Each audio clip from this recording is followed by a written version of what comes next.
वो मिर्ज़ा अली, इंजीनियर मिर्ज़ा अली अपने ही कूफे में बैठकर तो बात करता है, क्यों मौलाना तकी उस्मानी के पास जाता नहीं, क्यों मौलाना इलियास गहमन के पास जाता नहीं, क्यों मौलाना तारिक मसूद के पास जाता नहीं, कैसे कैसे ताहिरुल कादरी साहब के पास क्यों नहीं जाता।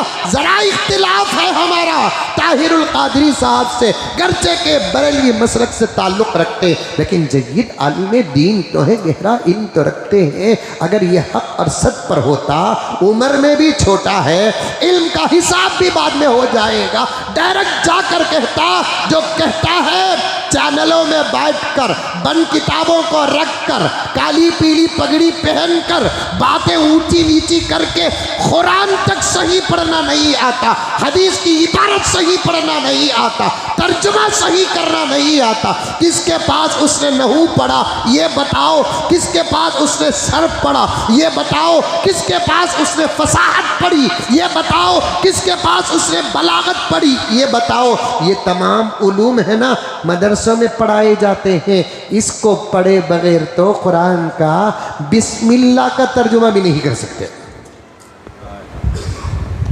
क्या मौलाना मिर्जा नहू का इम्तिहान दे सकता है, मिर्जा सर्फ का इम्तिहान दे सकता है, ताकि 2 दिन में नहू भी सर्फ पढ़ लिया करते हैं घुघू चौथ।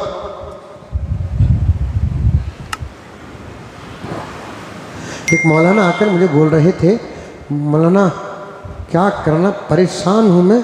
एक नौजवान मुझे मोबाइल में उस मिर्ज़ा का बयान लाकर सुनाता हुआ कहता है, क्या मौलाना ऐसा बयान तो मैं कहीं को नहीं कर रही। मैंने कहा मुनासिब जगह होती तो खबर बना देना था, बगैर जनाजे के। 12 साल मदरसे में पढ़े, उनका बयान अच्छा नहीं लग रहा है तुमको, सीने में पूरा कुरान है, उनका बयान अच्छा नहीं लग रहा है आपको। कॉन्वेंट से लेकर स्कूल, स्कूल से लेकर कॉलेज तक का सफर करके पैसा कमाने के लिए बैठा हुआ है। किताबें जोड़ लेने से आदमी आलिम नहीं होता, जोड़ने से क्या आलिम होता है। कुरान कहता है किताबें उठाने से भी आलिम नहीं होता। कमसली हिमारी यहमिलु अस्फारा, किताबें उठा लेने से भी आलिम नहीं होता, पढ़ने से आलिम होता है, पढ़कर समझने से आलिम होता है, अमल करने से आलिम होता है। रख लेते हैं जब टेबल जोड़ कर रख लेते हैं जबरदस्त किताबें, और आप लोग भी इतने भोले हैं, इतने भोले हैं, इतने भोले हैं कि खाली उसके टेबल की किताबों को देखकर आप फिसल गए।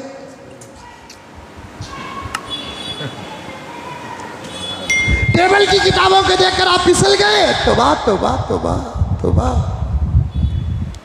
कभी मौलाना के घर लेकर जाओ, घर जाकर देखो कितनी किताब, उससे ज्यादा किताबें हैं। कभी इस आजिज के घर आओ, जबरदस्त किताबें। और भी उलमा है, कोई आलिम का घर ऐसा बताओ जिसके घर किताब ना हो। तुम्हारे पास जो दौलत होती है उस दौलत का इजहार तुम्हारे घर में होता है, हमारे पास जो दौलत होती है उसका इजहार हमारे घर में होता है। महबूब सोफे वाले हैं ज़बरदस्त माशाअल्लाह। अब इनके घर को जाओ तो इतने ज़बरदस्त सोफे रहते हैं, बैठे तो बैठ जाओ कता, बैठे तो यहाँ तक दफना ही सका दिखता। ज़बरदस्त क्या काम उनका, दौलत उनकी, इजहार उनके घर में हो रहा है। कोई साहब इत्र का कारोबार करते हैं तो फिर उनके घर को चले जाओ तो खुशबू ही खुशबू महकती रहती है। जिसके पास जो दौलत होती है उस दौलत का इजहार और असर उसके घर में होता है। उलमा के पास जो दौलत होती है उसका इजहार और असर उनके घर में होता है। उससे ज़्यादा ज़बरदस्त किताबें हैं। अल्लाह अकबर कबीरा। दोस्तों, अब ज़माना तुम्हारे दौलत के पीछे, तुम्हारे ईमान के पीछे पड़ा हुआ है। ज़माना तुम्हारे ईमान के पीछे पड़ा हुआ है। इसराइल तुम्हारे से दुश्मनी उस वक्त ख़त्म करेगा जब तुम अपने ईमान से नऊज़ुबिल्लाह हाथ धो लोगे। नसारा तुमसे उस वक्त राजी हो जाओगे जब तुम ईमान से हाथ धो लोगे। यहूद तुम्हारे से उस वक्त राजी हो जाएंगे जब तुम ईमान से नऊज़ुबिल्लाह मिन ज़ालिक ईमान से हाथ धो लोगे।